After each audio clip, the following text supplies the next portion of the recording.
அஸ்ஸலாமு அலைக்கும். High my TV families. நீங்க பிரியாணி லவ்வரா? அப்போனா இந்த வீடியோ உங்களுக்கு கண்டிப்பா புடிச்சிருக்கும். ஏன்னா நம்ம chicken biryani, mutton biryani, prawn biryani, fish biryani, beef biryani, crab பிரியாணின்னு எக் பிரியாணி, குஷ்கா நெறைய வெரைட்டிஸ் நம்ம பிரியாணில செஞ்சும் இருக்கோம், சாப்பிட்டும் இருக்கோம். அந்த லிஸ்ட்ல நம்ம இன்னைக்கு ஒரு சூப்பர்பான மைல்டான டேஸ்ட்ல ஒரு கீமா பிரியாணி தான் ஃப்ரெண்ட்ஸ் பார்க்க போறோம். இந்த கீமா பிரியாணி சூப்பர்பான டேஸ்ட்ல எப்படி பண்றதுன்னு நான் சொல்லிடுறேன்.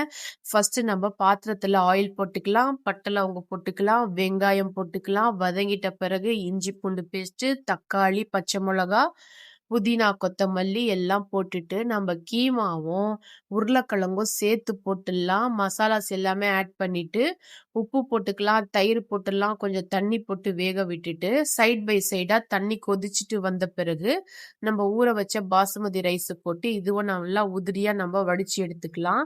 நம்மளுடைய கீமா கிரேவி ரெடி ஆயிட்ட பிறகு உதிரி உதிரியா வடிச்ச சாதத்தை இதுல போட்டுட்டு நல்லா நம்ம கிளறாம மேலேயே கொஞ்சம் கலருக்காக ஆரஞ்சு கலர் நான் கொஞ்சம் ஆட் பண்ணிக்கிறேன்.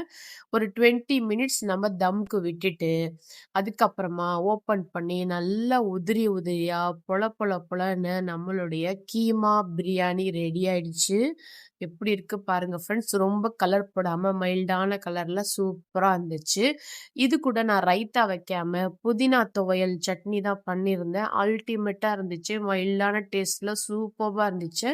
கண்டிப்பா நீங்க ட்ரை பண்ணுங்க. பசங்களுக்கு லஞ்சுக்காகவும் நீங்க பேக் பண்ணலாம். ரொம்ப மட்டன் பீஸ் மாரி குடுக்காம இந்த மாரி கீமா குடுத்தீங்கன்னா டிஃபரெண்ட் டேஸ்ட்டா இருக்கும். கண்டிப்பா ட்ரை பண்ணுங்க. எப்படி இருந்துச்சுன்னு எனக்கு கண்டிப்பா கமெண்ட்ஸ்ல சொல்லுங்க. வீடியோ பிடிச்சிருந்தா லைக் பண்ணிட்டு மறக்காம தமிமா விலாக் சப்ஸ்கிரைப் பண்ணிக்கங்க.